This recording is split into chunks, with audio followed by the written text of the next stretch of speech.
am hard of hearing. Huh? Whatever, dude. Today we have Keegan Zoller with VC Solutions, a Geo-Fencing company who will be doing a lunch and learn with us next month in January. Welcome to the show. Thanks so much for having me on. Thank you for coming. Yeah, I'm really excited to do this. Have you ever done any podcasts before? I've done a couple, but I'll tell you none with production level like this. Yeah, that's Mike. Mike's pretty good at this. He made it so that I had to up my standards. I mean, I'll take the compliments when I can get them. So, you have a company that does geo-fencing. Does it do anything else? Yeah, so we're actually a full service marketing company, and what that means is we're able to do everything from Google Ads, pay-per-click website design, Meta, Instagram campaigns. But where we specialize, and the reason that I focus so hard on geofencing, is it's the most deliberate you can get in terms of targeting the right audience. And so what we're able to do with geofencing is set digital fences around physical locations and then target only the devices that walk into that location.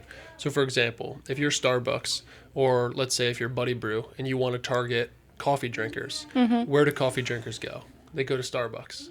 So if you came to us and said, well, I want to target more coffee drinkers, we could go and set a fence around all of the Starbucks in the region and send ads very precisely to the people that are going into the Starbucks or in the drive-thru. So it allows for companies to target smarter so that they can grow and scale faster. Is that kind of okay, so sometimes you'll have a conversation, I'll talk to my husband and I go, oh, maybe we should get a Switch for the kids. And then the next thing I know, I'm doom scrolling and it's switch. And so many people think oh, they're listening to me, it's so scary, right? And it's really just about the locations that you're going. And if we can, it usually helps you more than it hurts you, right? If you're talking about something or if you're going to an area that then you get an ad for that product, it's usually beneficial because you probably wanted it and now they're just sending you an ad that you can buy from it. So it helps everybody. And the other thing is we don't get any personal information. I don't know you. I don't know your email, your phone number. It's all associated with the IP address of your phone. Okay.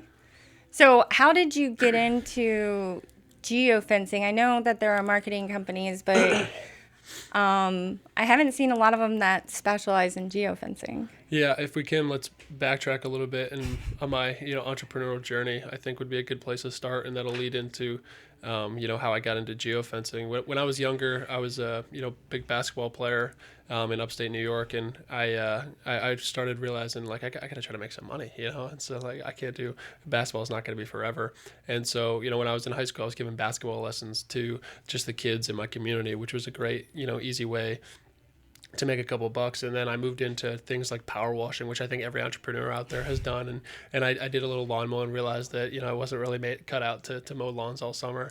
And then when I got into college, I started doing social media marketing and just coding websites. And so I became pretty proficient in some of those marketing strategies, like running Google ads and Meta ads, just all on my own, just for different companies throughout the community near my college, which was a really cool experience for me.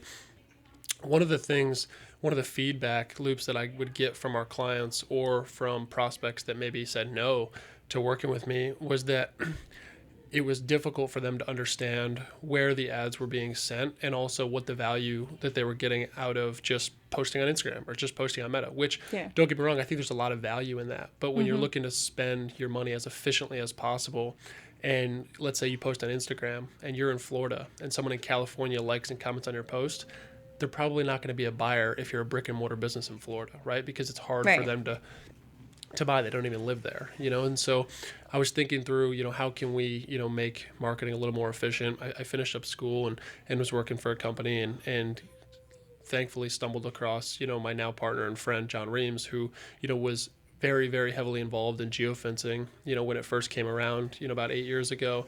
And he was working with some very high level companies, Six Flags, YMCA. And I remember Six Flags. Yeah. I used to go there when I was a kid. Oh, Six Flags is so cool. I went there too. And so he was working with them and, he started educating me on the power of geofencing and what it's like to use, that type of technology in marketing, explaining that, it's a tough thing to use. It takes a lot of capital to get access to technology and data like that. And I just decided, if I'm going to start, a company and I'm going to make a real impact, I want to make an impact in a industry maybe that has a bad connotation. And I think marketing does a lot of times. I think a lot of people will, sell themselves here and only deliver here. And that gap often, rubs people the wrong way. And so, my thinking was, well, if I could help people target smarter with the marketing, get a better sense of who the ads are being seen by so that they understand their audience better and can deliver a return, I think we can make a real impact there. And so that's kind of, the journey from where I first started as an entrepreneur all the way into where I got into geofencing about a year and a half to 2 years ago. Awesome. Where'd you go to college at? So I played basketball at the College of St. Rose, which is in Albany, New York, about 2 hours north of New York City. Gotcha. So were you mowing grass in New York? No. Well, is there grass in New York? Well, so not New York City. Upstate New York's actually, the capital of New York's Albany. And around that area, there's a beautiful small town, Saratoga Springs in Ballston Spa, New York. And that's where I grew up. And around that area, it's very residential, sort of like the area that we're in today. Okay. With a lot of, not necessarily like farmlands, but, spread out communities and that type of thing. So, yeah, there's plenty of grass to be cut. Okay. Well, when you were saying like pressure washing, the first thing I was like, oh, Florida. Florida sucks for anything that you have to do like outside. No, I wasn't living in Florida. I didn't actually move to Florida until I started the company. And that's when I, first had my experience down here in Florida, and it's been great to me. So why Florida? Well, there's a lot of reasons, some personal and some business. My grandfather, who's very, very close to me, lives in Sarasota, and so it's nice to see him while I'm down here. I have a couple of buddies that went to University of Tampa, and so I knew that area. Mm-hmm. But in a business sense, when you're starting a company, if you were to choose a major city like Miami or Chicago or New York City, there is value in choosing a city like that. There's also sharks out there that are going to eat you alive if you don't know, every single thing there is to know about your business, the industry, the market. And so I was like, well, what's a city that values entrepreneurship, innovation, and maybe could help me in my journey of growth, as a young entrepreneur? And Tampa is one of those cities that really values technology, really values innovation, and has some unbelievable entrepreneurs here, specifically over at Embark in downtown Tampa. I mean, they host some of the most brilliant, ideas and companies there. And so some of the relationships that I've been able to form there has done exactly what I had hoped in terms of, helping my company grow and helping us get out into the community and just make Tampa a better city. What you said, Embark? Yeah, Embark's a collaborative, learning center, but also it hosts about 150 different, companies that are all based around proprietary technology. And it's to help grow just innovation and technology in Tampa as young companies, but get them all together. It's like sorry to interject, producer Mike here.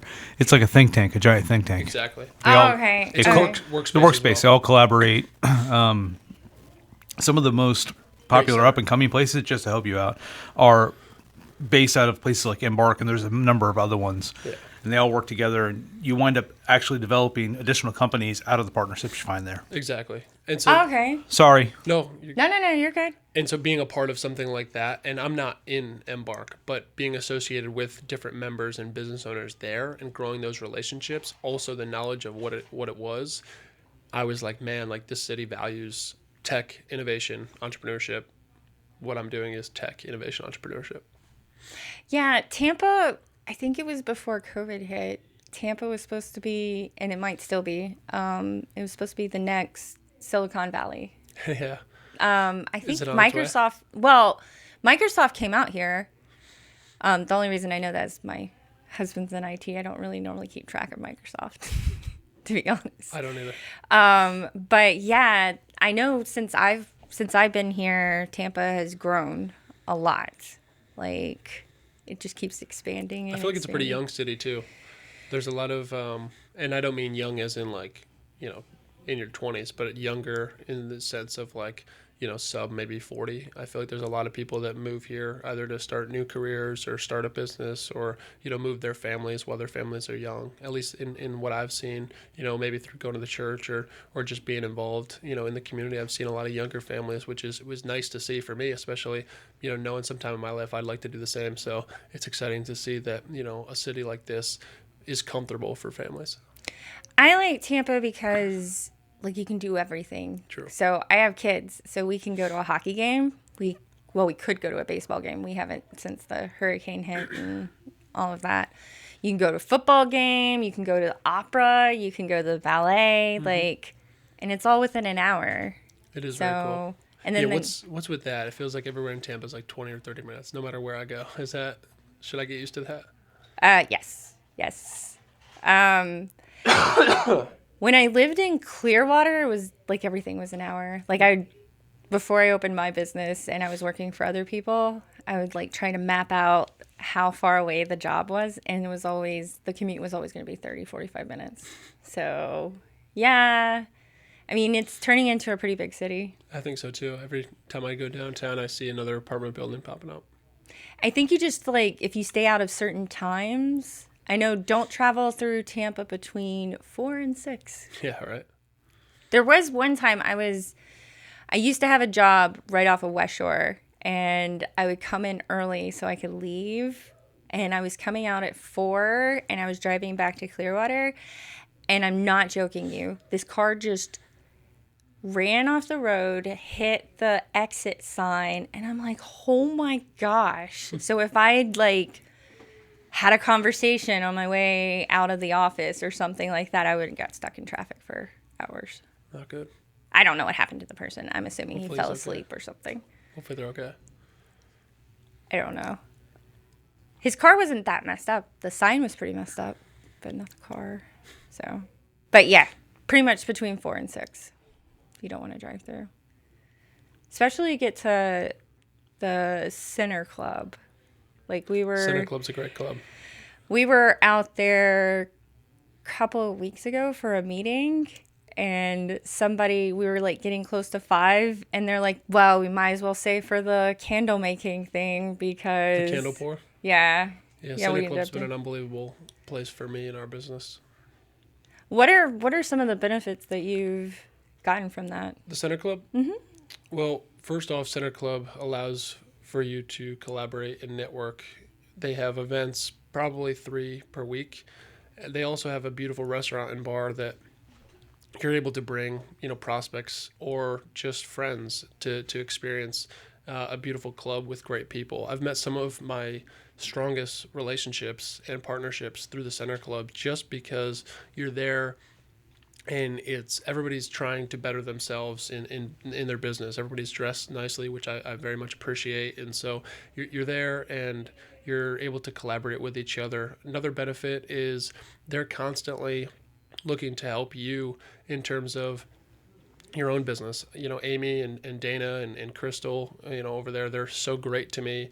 Every time I walk in on who might be in the lobby that maybe I should talk to, or maybe somebody, walked in that I haven't followed up with a while, and they're like, hey, have you talked to, Steven? And I'm like, no, I haven't. Thank you so much. So things like that, it goes a long way for your business. And then on top of that, it gives you a little working space. They've got three offices and a little co-working space that I'm able to, host. We had an intern last fall in the summer, and so I was able to have her work from there while I was traveling around doing meetings, and so it was an awesome experience for her, as a young businesswoman to be able to just experience what it's like to work amongst professionals. Yeah, I my business partner ended up getting a membership through them, and she really, really likes it. I don't go up there very often. It's tough if you're not like around the West Shore or Tampa area a lot because it's a out of the way drive, and also you want to make the most of some of the benefits that you get on like the food and the drink in terms of the discounts. Another thing that it gets is I'm a pretty avid golfer, and so it allows me access to a lot of the country clubs in the area, and so I'm able to go network there, play golf, and eat in the dining room. So that's pretty nice. What kind of what golf courses have you done? Like, have you mainly done Tampa, or have you come out to Wesley Chapel or anything? Like in terms of just what ones that I've played? Yeah. I've played just about every one. When I say avid golfer, I mean like I'm playing a lot. My oldest son used to work for the Pelican. Okay. Country Club. I think that's private. Very nice course. Yeah, he would get, well, he doesn't work there anymore, but back when he did, he could like take one person to go play golf. It was kind of lost on me. Kinda what? It was kind of lost on me. Like, I just kind of like, la da da da da, hit the ball, yay, Yeah, sure. la da da da da. Like, Yeah, if you don't know golf or don't love golf, it's hard to appreciate like the little things. You know, it's still fun to go out there because you're out in nature, but you know, until you really learn like the intricacies of it, and for me, the connection of golf to life in terms of experiences and lessons that it'll teach you, you know, it's just one of those things. I don't, I guess my only thing is the keeping score thing. So, but I like the golf. It's very calming going out there where it's quiet. You're focused on, you just have to focus on the ball and hitting it and trying not to lose your balls. Yeah, sure. And trying not to hit it off in an embarrassing manner. It is, but it also teaches you so much about self-reflection and also not putting things on others. Because when you're out there, if you do hit the ball in the woods, guess whose fault it is? It's yours. It's your fault. And so when you're out in life, it's so easy to blame others. Like when you're driving on the road, it's so easy to be like, oh, that guy cut me off. You know what I mean? But maybe it was you, you know? And so there's so many times in your life that if you're able to think, okay, well, maybe I should look internally first. And, you know, what could I have done to better this situation rather than externally? Golf teaches you that because every time I hit a drive and it's out of play and I got to re-tee, my fault. Every time I miss a putt and it's a bogey, my fault. Every time, you know, I chunk one into the sand and I'm pissed about it, my fault. And so it teaches you so time and time again that you should look internally first in every situation that you're in and then look externally and make sure that you're in the right before you start blaming everybody else. I like that. Yeah, so that's one of the intricacies, and I could go on and on about the lessons I've learned in golf, but it's one of those things that I've really held close to my heart is that everything that happens, I'm like, how could I have done a better job to fix this? You don't, like, as far as, like, how, not in, like, the big picture, but you don't realize what your body is doing until you play golf. Like, you put your hand in a different spot, or you forget to put your glove on, or Good story. I have a friend. He lives in Charlotte, North Carolina. His name's Devin, and we're golfing. We're at the driving range, and he's slicing. And so a slice is, he's a lefty, and so that means if it turns from right to left, if it just starts slicing. Mm-hmm. And so he's slicing it, and he's like, "Key, can you stand behind me and just let me know if I'm doing anything wrong?" So he stands up to the ball. I'm not kidding you. I probably moved his shoulder about 2 inches back, and I said, "Now swing." And he goes, "What?" And I said, "Now swing." Dead straight. That's the intricacies of golf. It's like, it's the tiniest little movements of your hand, your shoulders, your hips, your feet that changes your entire swing and the outcome of the shot. And so funny that you bring that up because there's so many little things in golf that relate to big results. It's the same way in life. There's so many little things that if you just do those little tiny things, it relates to big results in your life. That's like a book I was reading not too long ago. I can't remember what it is right now. But they were talking about, like, when you make changes, you don't make big changes. You don't go... But they were talking about, like, when you make changes, you don't make I'm going to big work out every changes. day. You don't go... You start off small. New Year's I'm gonna resolution, I'm going to work out every day. For 5 minutes. You start off small. And then... I'm going to go to the here, gym every day for 5 minutes. And then while I'm here... My husband does play golf. My sons play golf. So I'm surrounded by people who play golf and tell me I'm hitting balls wrong. And I'm like, I don't even care. I just want to hit the ball. Right. And there's like a course that's near us, but it's not open right now. It's called Silverado. Yeah. Have you ever... I don't know the Silverado. Oh. There's that one, and my husband really likes the Scottish one out in... I can't remember. But anyway, we were on the course one day, and my husband's like, you keep on moving your leg. You're not moving your leg. I go, I'm doing it. And then he like sits back and records. And you were doing it. And I was doing it. I was like, I would have been willing to bet money that my foot was in the right spot, that I was doing exactly what he was saying. Yeah. And it's like pulling up a mirror, and it makes you think. Like, how many other things do I do without realizing that I'm doing it? Exactly. And I love the point that you brought up about the little things like going to the gym. I think it's one of the biggest misconceptions in business and in life is that everybody wants to achieve these great things and they think, okay, well, how can I differentiate myself from the other person? Or how could I come up with a bigger idea? Or how could I grow my business really fast? I guarantee that if you just do the smallest of things, the littlest of things, that's the biggest thing because nobody else does them. No one does the little things. And so if you do the little things, you immediately differentiate yourself. You immediately will grow and you'll immediately start to do better, whether it's in your business or your life. So I just think so much of life is all about the little things. My entire career is all about the little things. Tell me That's about it. accounting. Accounting's all of these little things. Yeah. And I find that most businesses I guess they don't think about it until the end of the year. And then they're like, some of those little things are big deductions Sure. or can make a big difference. That's why, like with a lot of our clients, we do like an analysis at the end of the month and we like break down. Yeah, you know that you have to spend money on marketing. But if you start looking at your accounting and you start doing that analysis, you'll realize, okay, well, I got more customers in the month of March than I did in the month of August. And you start going, well, why is that? And then you look at the trends. And so those are like they seem small, but those can make big differences because you can start getting rid of the stuff that's not working. Definitely. And so is that one of the benefits of working with you is that you're doing those monthly meetings versus maybe someone who just meets with you quarterly or every 6 months? Well, I mean, our company is Fractional CFO Services is our main service. The rest of the stuff is bookkeeping and taxes. Those are like kind of the sides of our dish. Yeah. But yeah, it is one of the benefits. Like what we try to do is I worked in the corporate world for a long time. So I try to take all the tools that I saw corporations do and I'm trying to bring those to small businesses because corporations don't do it for shits and giggles. No, they do it because it matters. Yeah, that analysis, looking at every expense and like basically that's your report card. When you're looking at your monthly close every month, that's your report card. Did you spend too much on food? Did you spend too much on gas? And if you're paying attention to that every month, then you can catch yourself before it becomes a bigger problem instead of waiting. A lot of people wait until the end of the year and then they go, well, I should have done this. I'll do that. It's a routine. Yeah. And if you don't get in the routine, it's the same thing as like working out or Sure. doing any of the other stuff that, you do in your daily life.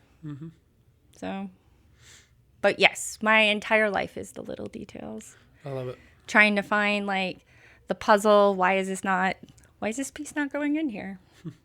Yeah. My whole job is a puzzle. How so? So,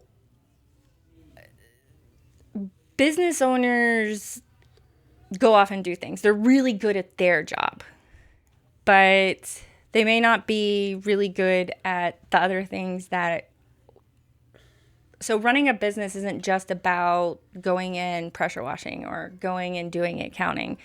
And that was something when I learned when I opened my business. The roughest thing for me was marketing. And I thought it would be easy. Like just do whatever I can sell stuff. I give ideas to my clients all the time, right? But the muses in Greek mythology where they could hand out ideas, but they couldn't keep any for themselves, that's me. I have really great ideas for other people's businesses. Sure. But my own, I'm like, I know accounting's interesting to me. Start looking at your business as not your own. Like separate it from yourself. It's one of the things that we do is like I'm not my business, right? Like our business is something. And so I look at it from an internal perspective, but I also step outside and look at it from an outside perspective and say like, hey, like if this company came to me, what would I say to this company? But I say that about my own company so that then I can audit it from an external view to make sure that what we're doing I would buy. Because if I wouldn't even buy it, I feel like I've got a pretty good sense. Like if I wouldn't even buy what I'm selling or if I wouldn't even, maybe think the flyer that we made is cool, why the heck would anybody else? And so I would say just take yourself outside of your business, look at it from an external, and try to come up with ideas for the business as if it came to you. I think it'll help. Yeah. That's pretty, didn't think about that. But like marketing, Yeah. like now I guess at first I thought I was like, oh, I'll just do accounting. It's like my job that I do now. Sure. But you don't realize until you open a business how much your employer was doing for you. Yeah, right. I never had to go out and look for clients. They brought them to me. They were like, here, silver platter. And that was like one of the things. Once I have a client in front of me, I can show them why we're awesome, why we're different, why we're all of that. But it's getting in front of them. Sure. And I was having a lot of difficulty with that. And then I've met some, like Mike, and I think you've met Rocky before, and they're starting to help me. That's the same thing that we do. So I'm a firm believer in having subject matter experts do what they're supposed to do. So just like I'm not good at accounting, I'm not going to get the benefit out of, I meant marketing, not accounting. Yeah, you're not. I'm not good at marketing. So I could do the same thing as you and get totally different results because that's what you do. You can look at it and it's going to take you less time, and you've already made the mistakes and all of that jazz. I agree. And it's the same thing with accounting. I've been in accounting for, Jesus, a long time now. Yeah. I think I'm going on almost 15 years now. And then my business partner's over 20, and if you put those two together, it's a lot of years. Yeah. So what ends up happening is it takes us less time, and we're able to give them more resources. And the puzzle aspect is like when you are a client, especially an established client, you're having to go through and basically audit everything that other accountants have done or what they've done themselves. And I cannot tell you how many times people go, how do you put in an invoice in QuickBooks into Google? Jeez. And it will give you an answer, but that might not be what's right for your business. So Yeah, you're so right. And I think it's the same for us, like what you said about everybody thinking that they can do marketing. It's why maybe there's a bad connotation of marketers out there, because everybody tries to sell and they think they can do it. And so for us, like our first call or first meeting is we're just trying to educate them on first what the strategies do, what they are, and what's important for the business to do based on industry, business type, and all of that. And so we're not really looking to force geofencing onto you. We are looking to educate you on the importance of it, but also educate you on the importance of the other strategies and find something that works best for your business, and then use the lessons that we've learned in running countless of those campaigns for big companies, mid-sized companies, small businesses, single-owned businesses, all every size and shape that you could think of, and just trying to help them understand the importance of hiring a professional that understands how to put together a proper campaign.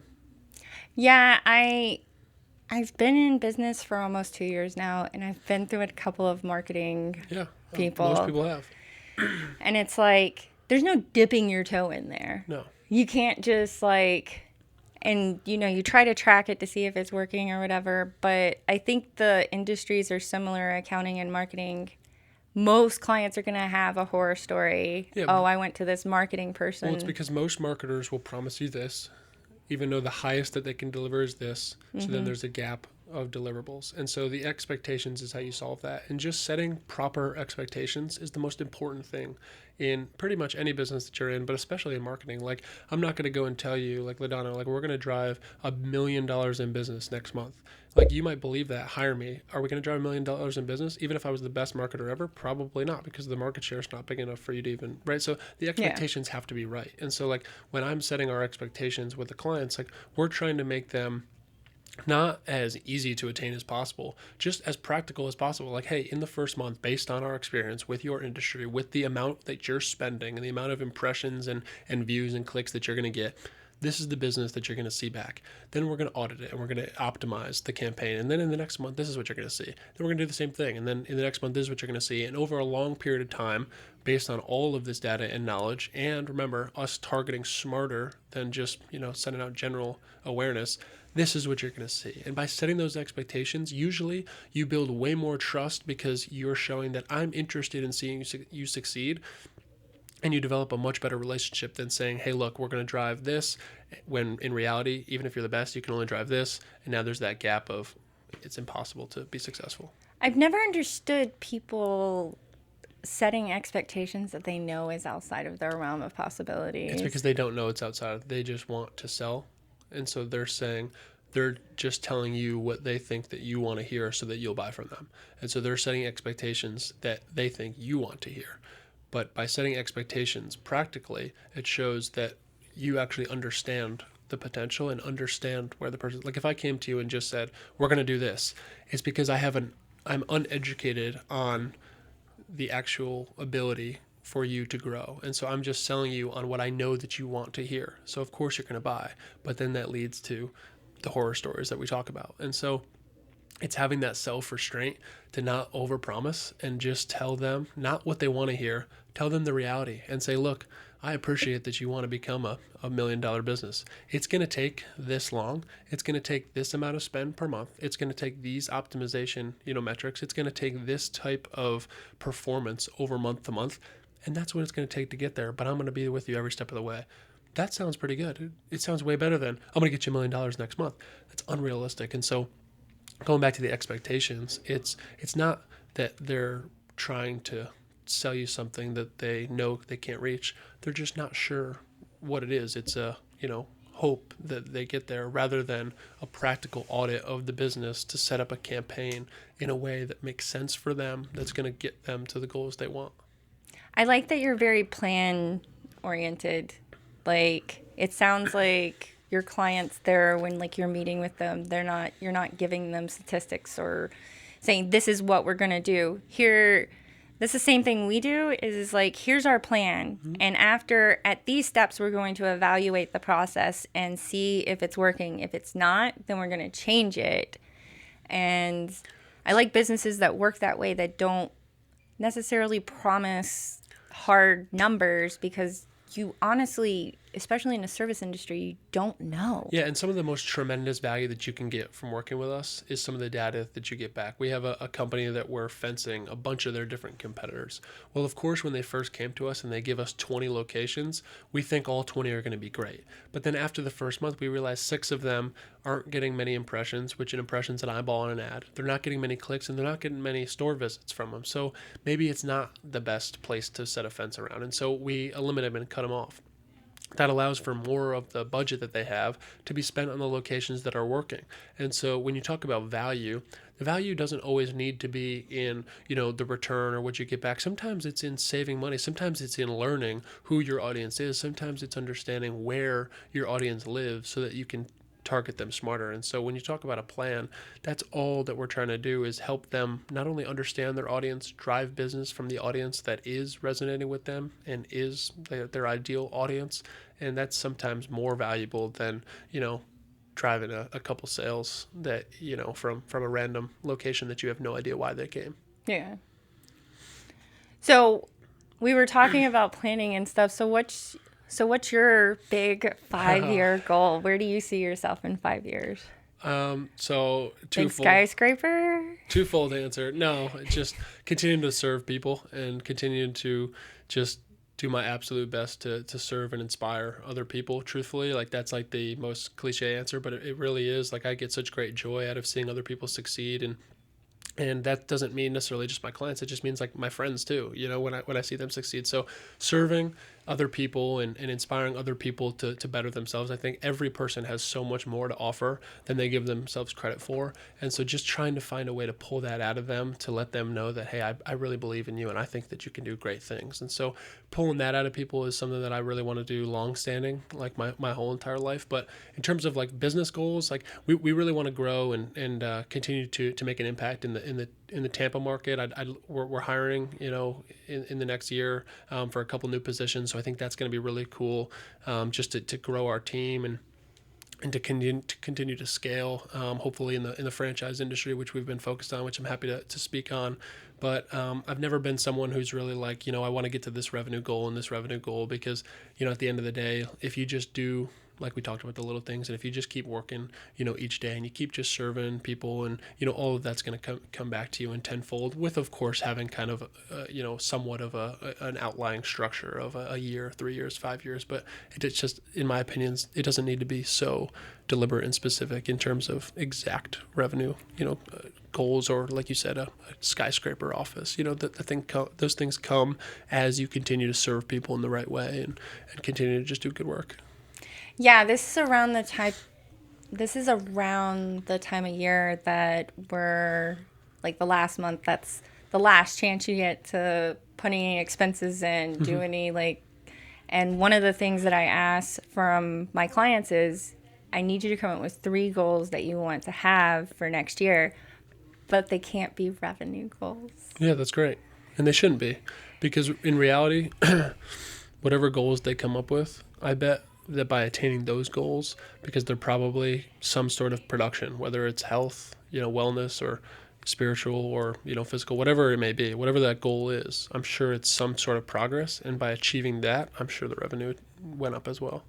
Yeah, it normally does. If you get focused on the revenue, I find that it becomes like a tunnel. That's all you can see. Mm-hmm. But if you focus on other business aspects of being more responsible with your expenses, or I want to expand into this area or this service, mm-hmm. they seem like small goals, but those goals tend to have more of an impact than saying, next year I want to make $500,000. Yeah, and also, like, even what you just said, like, I want to make, okay, well, how are you going to make that, right? And so it's just like setting a goal and just saying what you want to happen. Like, yeah, I want to have $1 billion business, but like, if I don't have the structure and the, the ladder steps to get there, well, it's just a dream. It's never going to happen. And so I think it's better to set the goals on the ladder steps and be like, okay, I'm on step 3. Like, I want to set a goal to get to step 4. And what does that look like for me? Okay, step 5, step 6, step 7, knowing that there is a ladder there, knowing what the dream is, but instead of setting the goal for the dream, setting the goal just for the next step to continue to improve.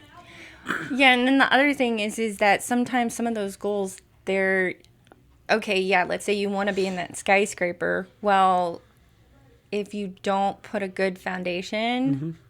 if everybody that you're hiring isn't on the same page, or, you don't have policies and procedures as you're going, when you get to that growth period, I've seen this happen with clients where they basically have to start from scratch and go, okay, well, I have all these people. Do I need all these people? And then... See, those are the types of plans that I do think are important. I think those are important to set in stone while you are young, as a business. Like for me, for people that may be watching, or for even yourself, like even today, like I walked in with my suit jacket. It's like we only have 3 other employees, but I'm setting a culture now that we're going to dress to impress, that we're going to dress professionally, and we're going to respect ourselves so that other people respect us as well. And so I don't need to set that culture now. We only have 4 people. Nobody really knows us. Yeah. But eventually we're going to have 20 or 30, and that culture won't be able to be created when we have 20 or 30. It needs to be created now. And so those types of plans in terms of different policies and structure, those are things that need to be planned for and need to be strategized for now while you're a young business, so that when you don't run into those bottlenecks, because otherwise, well, now it's too late to implement them. You're probably, if you haven't learned about them at that point, it's going to be really tough to sustain whatever, revenue amounts that you got to. So those are things. While I don't plan for the revenue goals, I absolutely strategize and plan for, those little things like the culture and like the policies and what onboarding looks like and what client retention looks like and what a client life cycle looks like in terms of how our deliverables look like. Those are things that we're constantly strategizing on. We're constantly preparing to make sure that as we scale, they're getting the absolute best and that we're able to scale because those systems are in place. Yeah, we do. I mean, even in my business, we only have like 3 people. None of us need an SOP on how to put an invoice in. Sure. We all know how to do that. We know how to do that in our sleep. But if we start, one, it's for the client so that they have it in case, because you never know what's going to happen in life. You could get hit by a bus tomorrow. So now the clients know how to do it and you know how to do it, and then it's done uniformly. Absolutely. So we do something similar, just more in an accounting perspective. I think that's so important, though. And even having it written out and saying, like, hey, if you ever need to know how to put in an SOP, here's the document that explains exactly how to do that. Because what happens when you take on, 3 more employees that don't know how to do that, and you guys are out filming a podcast? It's like they need to be able to reference exactly what it is and how to do that. And so that's the culture stuff. That's the system type stuff that's got to be strategized for and set in place early on. Otherwise, it's almost impossible to scale, because without those things, it's hard to really grow in a way that's strategic and purposeful. Yeah, I've noticed that like a lot of small businesses, they think, maybe it's that they think it's micromanaging, because that's what part of what we do when we come in is we set up like policies and procedures and make sure that there's like a book of SOPs and all of that jazz. But I guess they correlate that with corporate and micromanaging, but a lot of times having something done uniformly means that it's being done right, and that doesn't limit you from innovation. No. That just gives you a good starting spot. I completely agree. So Roughly, you can wrap it up if you need to. It's 11:22. So.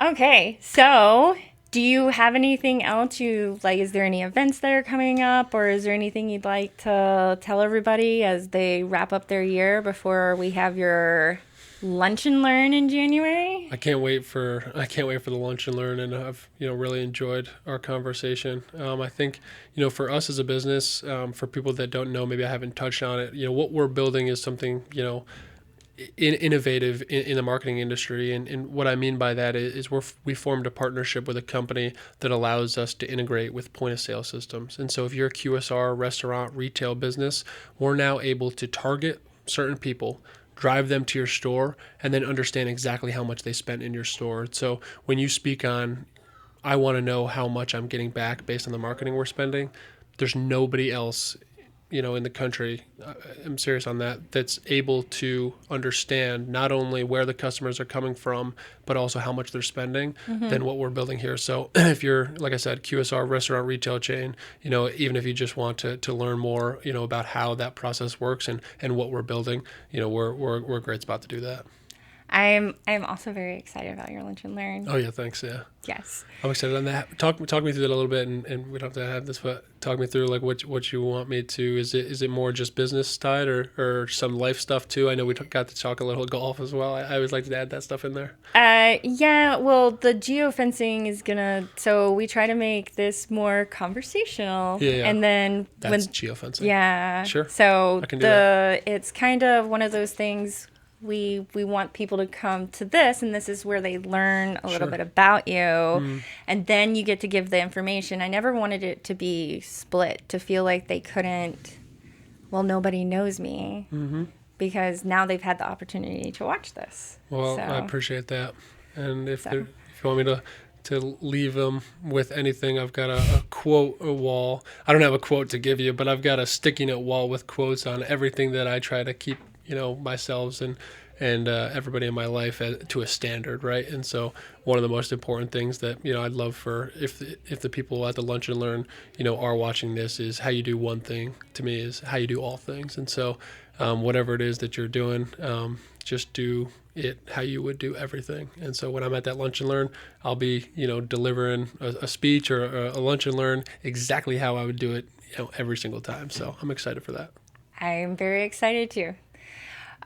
So thank you so much, Keegan, for coming on. Sure thing. What's the name of the business again? VC Solutions. VC Solutions. He's going to edit this out. Huh? I'm gonna leave it in just like that. Oh my gosh. That would be cool. Thank you, Keegan, with VC Solutions. It's been a pleasure. I'm looking forward to next month's Lunch and Learn. And thank you all for joining us and at the Foxy Business Hour, where we talk to business owners and subject matter experts to see tips. Blah, blah, blah, blah, blah. Oh, That's a lot of editing. Thank you so much. God bless you guys. She's not done yet. She's gonna go again. Oh. But it would kind of be funny in that way, and then it just turns to me, and I'm like, "Thank you, God bless you." Yeah, that would be great. It would kind of be funny Maybe you'll do it. We'll see. because Thank I you looked all. right at the camera when I said that. Thank you all for joining us on the Foxy Business Hour. Please like, subscribe, or comment on any of the material that you learned here today. And as always, keep it foxy.